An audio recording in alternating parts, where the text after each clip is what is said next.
காலை ஆராதனை வந்திருக்கிற உங்கள் யாவரையும் கர்த்தராகிய இயேசு கிறிஸ்து நாமத்துல நாங்கள் வாழ்த்தி வரவேற்கிறோம். கர்த்தர் உங்களை ஆசீர்வதிப்பாராக. ஆமென். அல்லேலூயா. சொல்லுங்க அல்லேலூயா. கர்த்தரின் அன்பு மழையை பத்தி, லவ் ரெயினை பத்தி தியானிச்சோம். முதல் வாரத்துல ஈரோஸ் அன்புன்னு சொன்னோம். கணவன் மனைவிக்கு இடைப்பட்ட ஒரு அன்பு, அதை மறக்க கூடாது. ரெண்டாவது வாரத்துல தியானிச்சோம் பீலியோ அன்புன்னு சொல்லிட்டு, அது இரு நண்பர்களுக்கு இடையில் உள்ள ஒரு அன்பை குறிக்கிறது. நம்ம நண்பர்கள் சகவாசம் எப்படி இருக்கிறதோ அப்படிதான் நம்ம வாழ்க்கை இருக்கும். நண்பன் யார் என்று சொன்னா நீ யார் என்று சொல்லுவா.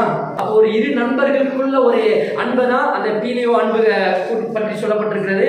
அதுக்கடுத்து சகோதரர்களுக்குள்ள உள்ள ஒரு அன்பையும் அது காட்டுகிறது. இன்னைக்கு நம்ம ஒரு சகோதரரை எப்படி நேசிக்கிறோம், ஒரு சகோதரி எப்படி நேசிக்கிறோம், நம்ம சபைக்கு வர சகோதர சகோதரிகள் மேல எப்படி அன்பு வைக்கிறோம், அதுதான் நம்மளுடைய அன்பை காட்டுகிறது. ஆமென். அல்லேலூயா. அந்த அன்பு உங்களுக்குள்ள சரியா இருந்துச்சுன்னா உங்க வாழ்க்கை சீரா இருக்கும். யோவான் 3:14 தியானிச்சோம். தேவன் தம்முடைய ஒரே பேரான குமாரனை விசுவாசிக்கிற எவனோ அவன் கெட்டு போகாமல் நித்திய ஜீவன் அடைபடிக்கு அவரை தந்தரல் இவ்வளவாய் உலகத்தில அன்பு கூர்ந்தார் என்று நம்ம பார்த்தோம். இன்றைக்கு மூன்றாவது அன்பு எதை குறிக்கிறது? எபிரேய வார்த்தையில ஸ்டோர்ஜியோ அன்பு, ஸ்டோர்ஜே அன்புன்னு சொல்லிட்டு நீதிமொழிகள்ல 1:8 சொல்லப்பட்டிருக்கோம். அதுக்கு எபிரேயர் 6வது அதிகாரம் 1வது வசனத்துல இந்த அன்பு என்னன்னு சொல்லிடுறேன்னா, மூன்றாவது எபிரேய பாஷையில உபயோகப்படுத்துகிற வார்த்தை இந்த அன்பு ஸ்டோர்ஜே அன்புனா இது பெற்றோர்களுக்கும் பிள்ளைகளுக்கும் உள்ள அன்பு. ஒராமே இந்த அன்பு பெற்றோர்களுக்கும் பிள்ளைகளுக்கும் உள்ள அன்பு. இது பாசத்தை குறித்து சொல்லப்பட்டிருக்கிறது. நம்ம பெற்றோர்கள் எப்படி பிள்ளைகளை நேசிக்கணும், பிள்ளைகள் எப்படி பெற்றோர்களை நேசிக்கணும், அதை குறித்து நம்ம இதுல சொல்லப்பட்டிருக்கிறோம். இதுவும் தேவன் நமக்கு கொடுத்திருக்கிற ஒரு பெரிய ஆசீர்வாதம். நல்ல பிள்ளைகள் இருப்பது அது ஒரு ஆசீர்வாதம். கோடி ரூபாய் இருந்துட்டு உதவாத பிள்ளையை கொடுக்கிறது அது நமக்கு யூஸே கிடையாது. நமக்கு 1 ரூபாய் இல்லைனாலும் பிள்ளைகளை நமக்கு ஆண்டவர் நல்லா கொடுக்கிறார். பிள்ளைகள் கர்த்தரால் வருகிற சுதந்திரம். இன்னொரு வருஷம் சொல்லு, பிள்ளைகள் ஆண்டவர் நமக்கு கொடுக்கிற பிள்ளைகள் நமக்கு ஆண்டவர் கொடுக்கிறது அது ஒரு பொக்கிஷம். இன்னைக்கு நாம பிள்ளைகள் அப்படி, அதனால பிள்ளைகள் அப்படி வளர்க்கணும், அப்படி நடத்தணும்னு சொல்லிட்டு நேற்று உபவாச ஜபத்தில் அதை பார்த்தோம். நான் ஒரு உதாரணம் சொன்னா உங்களுக்கு புரியும். எபிரேயர் 6:1 சொல்லியிருக்கிறது, பெற்றோர்களுக்கு எல்லாவற்றிலும் பெற்றோர்களுக்கு கீழ்ப்படியணும். அல்லேலூயா. இதுதான் பிள்ளைகளுக்கும் அப்பாவுக்கும் உள்ள ஒரு அன்பு, ஒரு உறவை காட்டுகிறது. ஒரு ஆமென் சொல்லுங்க. அல்லேலூயா. அப்பாவுக்கும் பிள்ளைகளுக்கும் உள்ள ஒரு உறவு, ஒரு அன்பை இது காட்டுகிறது. எபிரேயர் 6:1 அதுக்கு முதல் அடையாளம் என்னன்னா, எல்லாவற்றிலும் பெற்றோர்களுக்கு கீழ்ப்படியணும். உடனே அப்பா என்ன பாக்குறாரு மாதிரி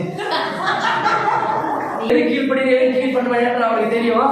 அப்ப எதுக்கு சொல்லுவாருன்னா, ஓகே சரி இன்னைக்கு என்ன நான் மாத்திக்கிறேன், ஒரு ஆமே என்ன நான் சரிப்படுத்திக்கிறேன், இன்னைக்கு அதனால கீழ்படிஞ்சதுனால டிராவல் பண்ணிட்டு இருக்கிறேன்.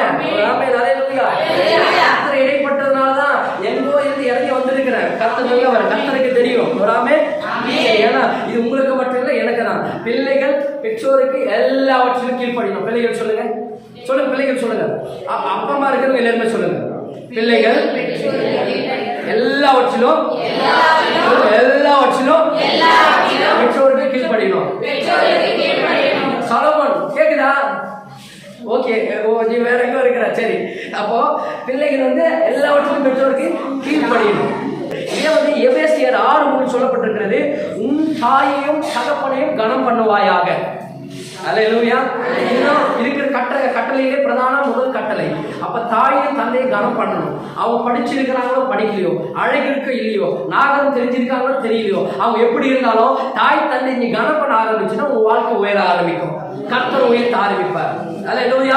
சின்ன பிள்ளைகளுக்கு சொல்றேன், வாலிப பிள்ளைகளுக்கு சொல்றேன், உன் தாய் தந்தை எப்படி இருந்தாலும் அவனை கீழ்ப்படியணும், அவனை கனம் பண்ணணும். இதுதான் அவனை நேசிக்கிறதுக்கான முதல் தகுதி. ஒரு அல்லேலூயா. நீதிமொழிகள் 23வது அதிகாரம் 13வது வசனம். அப்ப பிள்ளைகள் பெற்றோருக்கு நம்ம கீழ்ப்படியணும். அதுக்கு என்ன பிள்ளையை தண்டியாமல் விடாதே, அவனை பிரம்பினால் அடித்தால், பிரம்பினா கொம்பு, கோல், குச்சில அவனை அடித்த பிரம்பினால் அடித்தால் அவன் சாவனா.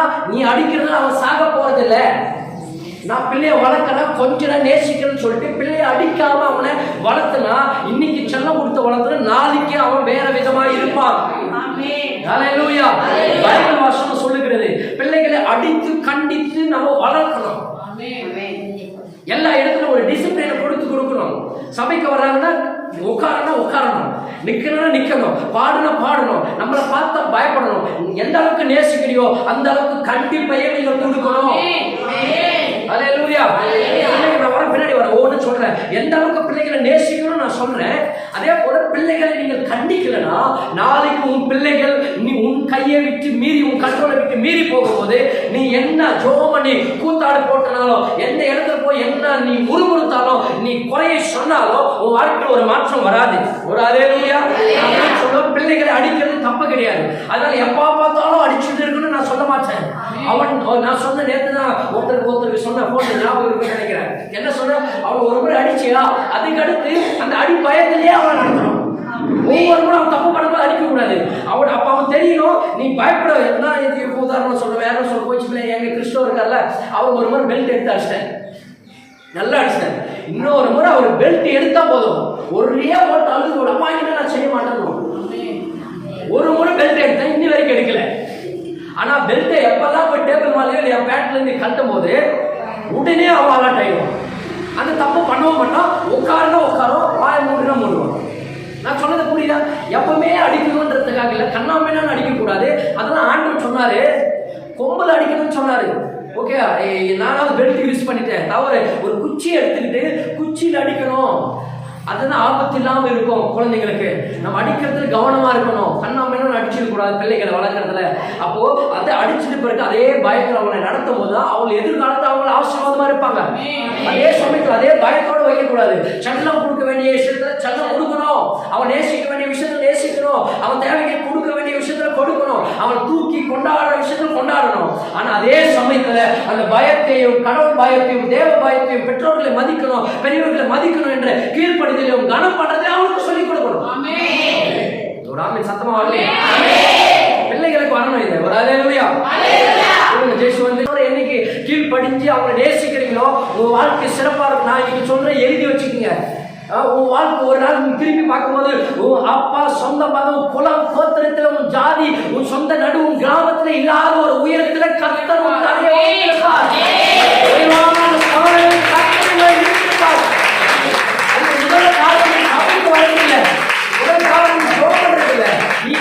பிள்ளைகளை நீங்க நேசிக்க, பெற்றோர்கள் நேசிக்க ஆரம்பிச்சீங்கன்னா ஆட்டோமேட்டிக்கா கடவுளுக்குள்ள வந்துருவீங்க. கடவுள் வார்த்தைக்குள்ள வரும்போது உங்க வாழ்க்கை படிப்படியா சீராக ஆரம்பிக்கும்.